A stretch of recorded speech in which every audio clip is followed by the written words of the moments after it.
Hi guys, welcome back to Copy from the Future.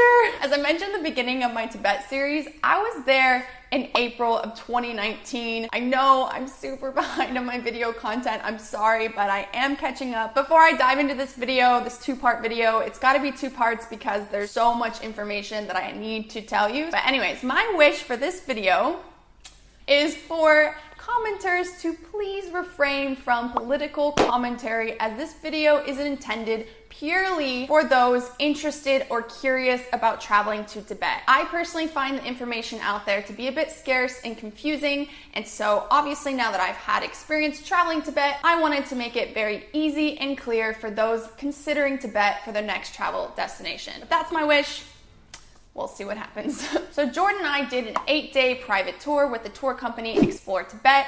I will put a link in the description box of this video to that specific tour we did, as well as the group tour version. I have posted 8 videos on this channel showcasing everything we did on that tour. So if you're interested in checking that out, you can watch any of those videos. I will link above.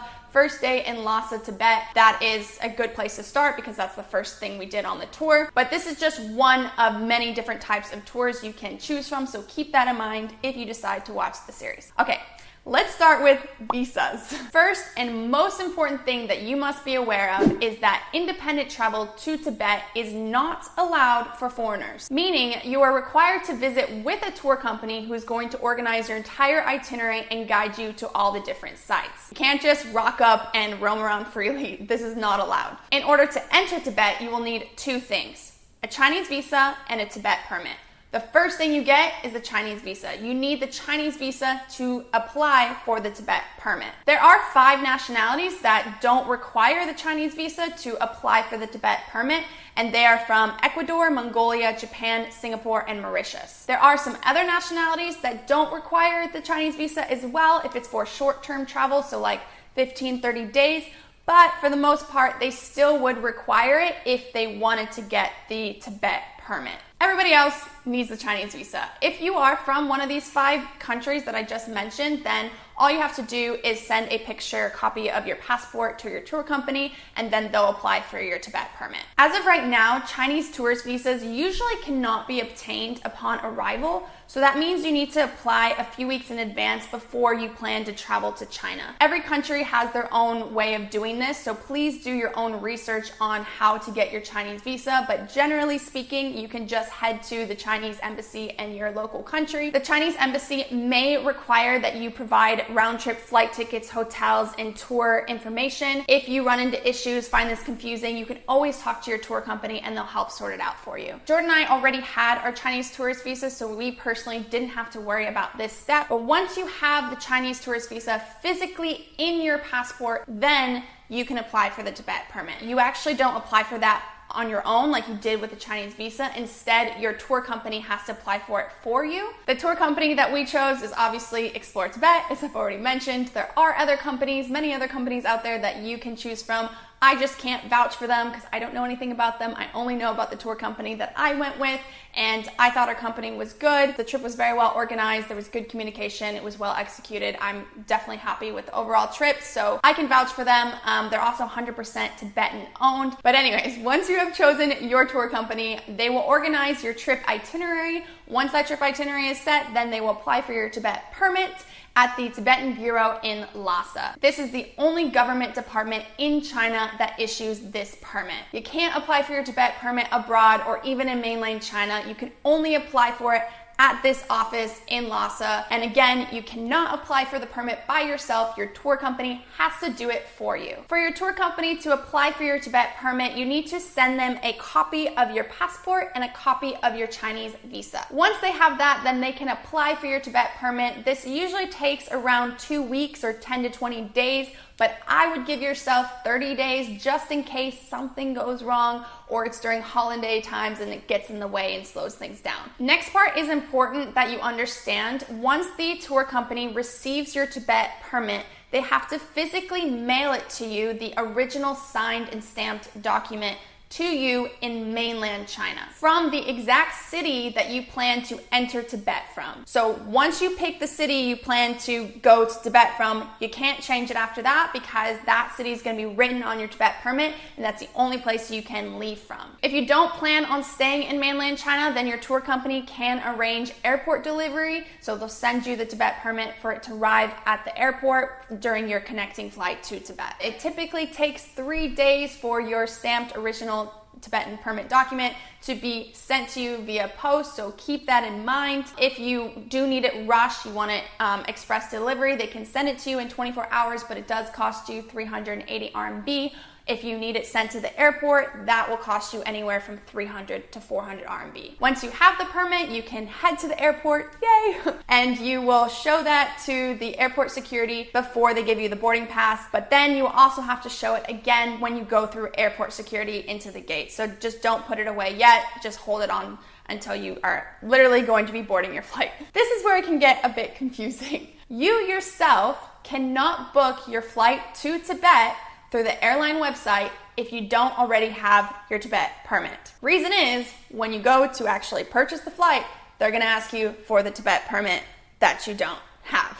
So you have two options. First option is either just wait for the Tibet permit to come in the mail and then purchase your ticket, or second option, which is what we did, you can ask your tour company to book the flight for you. Usually they'll have partnerships with airline dealerships and they can book it for you and then you just reimburse them the money. I'm about to move on to how to actually get to Tibet, but before I do, I want to mention that there is one other option called the Tibet group visa. This only applies if you are flying from Kathmandu, Nepal to Tibet. If you take this route, then you don't actually have to apply for the Chinese visa in advance. Instead, you will go to the Chinese embassy in Kathmandu and get that Tibet group visa. I'll put a link in the description box of this video with more information about this if you do plan on taking this route. How to get to Tibet.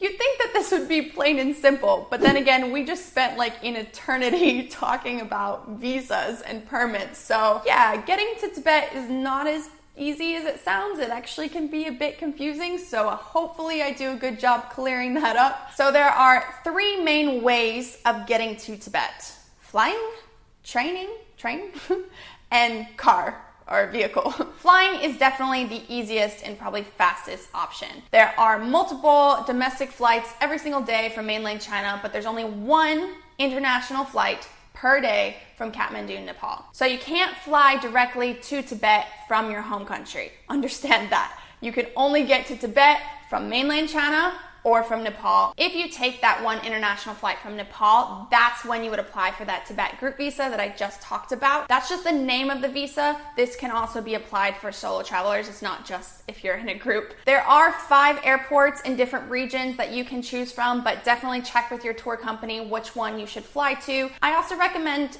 the days leading up to going to Tibet, spending a few days relaxing, like have relaxing days, because when you fly to, say, Lhasa, you're going to be jumping into like almost 12,000 feet, and it's going to be a hard shock to your body with altitude. I'm going to get more into altitude sickness later in this video, but yeah, go literally get a massage or facial or whatever it is you want to do. Just be calm. Second option, the train. This is usually the longest option, but the most scenic route. One thing you need to know about the train though is that you yourself cannot book your train ticket. Only Chinese citizens are allowed to book that train. So what you do is you ask your tour company to book your ticket just like you probably did with your flight. And the same process you did for getting the Tibet permit for the plane is going to be the same thing for the train. Plane, train, that rhymed. Be aware that the train is often very long hours, like upwards of 40 some hours. Also can be the most expensive option. And also if you're going to plan to go in April, make sure you are planning ahead because those train tickets are likely going to be sold out because that's when a lot of Chinese workers are going to Tibet. Option number 3, driving. Whether it's in a car, motorcycle, I don't know how else you would get there. But if you want to take this option, you can, but to do this, you actually have to do a tour, so you have to go with a guide. Again, similar process with the permit, just a bit more paperwork because now you have to include car, vehicle registration, and all that. So give yourself like 30 days for that. All right, moving on to places to stay. Now that we've arrived successfully in Tibet, where do we stay? You basically have two options, hotels and tent guest houses. For hotels, the major difference between like the more high-end ones and the more budget hotels is going to be like better quality service, maybe English speakers, more comfortable beds and furniture, internet access and phone access potentially, includes free breakfast, just better amenities. Obviously, that's kind of how it works everywhere else in the world. In high season, from April to October, most hotels will offer hot showers. But if you decide to go in low season, so like November to March, you might not have a hot shower because they don't have many tourists and extreme cold weather. And even in some places, you might not even have access to running water. So just be mindful of that if you decide to go in low season. The second type of accommodation are tent guest houses. So these are available at Everest Base Camp. Jordan and I, unfortunately, didn't get to do this because Jordan got altitude sickness, but these are basically rectangular tents made of yak wool, and there'll be about like 2 to 5 beds inside, covered in Tibetan carpets. So it sounds really cool. In the middle would be like a Tibetan style stove where they're gonna like heat up some cow dung and wood and make a fire to keep you guys warm during the night. Definitely was really keen on doing this, but unfortunately it didn't happen. Everything here is also solar powered, so don't expect to be charging any of your devices if you stay in one of these guest houses. But in terms of accommodation, you don't actually make the booking yourself. When you book your tour, they will make it for you. You just tell them your preferences of where you want to stay. How to get around. Because you are not allowed to go to Tibet by yourself, you're on a tour and you're guided around, your tour company is going to be transporting you everywhere that you need to go in either a bus if you're a big group tour, or maybe like a shuttle or van if you're on a private tour. Depends how many people are there. When you're in Lhasa and you decide to go roam around the streets, you can just walk it. You don't need to be taking transport, but they do have taxis and stuff if you get too far. I don't know, you go to the bars and you need to get back, so don't worry about this. This is not something you need to even really think about. When to visit. So this highly depends on you, what kind of tour you are deciding to take and what you're expecting from your overall experience. Generally speaking, high season is April to October because it's warmer climates. This also means a lot more tourists and a lot higher prices. November to February for winter climates, so cold, but less tourists and cheaper. You'll want to look at the different tour options and talk with your tour company when is the best time to visit for that particular tour. For example, Jordan and I did Everest Base Camp, and Everest Base Camp, it's a good idea to try to go there around like May, June, September, early October. This is so that it's less windy and there's a higher likelihood that you'll have clear blue skies. And if you're going to Mount Everest, you want to see the peak, you don't want to have it covered in clouds. So yeah, that's why it's a good idea to check out the tour and then plan according to what activities you're doing. Also, a good idea to educate yourself about holiday times. For example, I would not go during first week of May, first week of April, or late Jan, early Feb, because these are big Chinese holidays and there's going to be massive amounts of tourists and the prices are going to be absurd. Also take note that Tibet is closed the month of March, so yeah, you can't go to Tibet in March. How can I book a tour? Very simple. Go online, research Tibet tour companies, look at their itineraries and costs, and book it. As I said so many times, we did Explore Tibet, so you can check out their company if you want to. No hard feelings. I'm not going to be upset if you don't. They have options for private tours and group tours. Like I said, we did the private tour, and I'm going to put links to that in the description box. I'm also going to put links to the group tours. Main difference between group tours and private tours: group tours can meet other travelers, usually the cheaper option, and there are guaranteed tours every single week. Private tour advantages is that you can actually customize your trip and your itinerary. For example, Jordan and I really wanted to go inside of a Tibetan home, so rather than go see the monastery that normally the group tour version would have done, we decided to alter our itinerary and go inside of the Tibetan house. That's the advantage, is that you get to customize it. If you have no clue what to see or do, don't worry, the tour company can help you and give you ideas. And actually, you have to fill out a basic form anyway to kind of give them an idea of like what you're looking to get out of your experience. If you do have a specific plan and itinerary in mind, you can express this to the tour company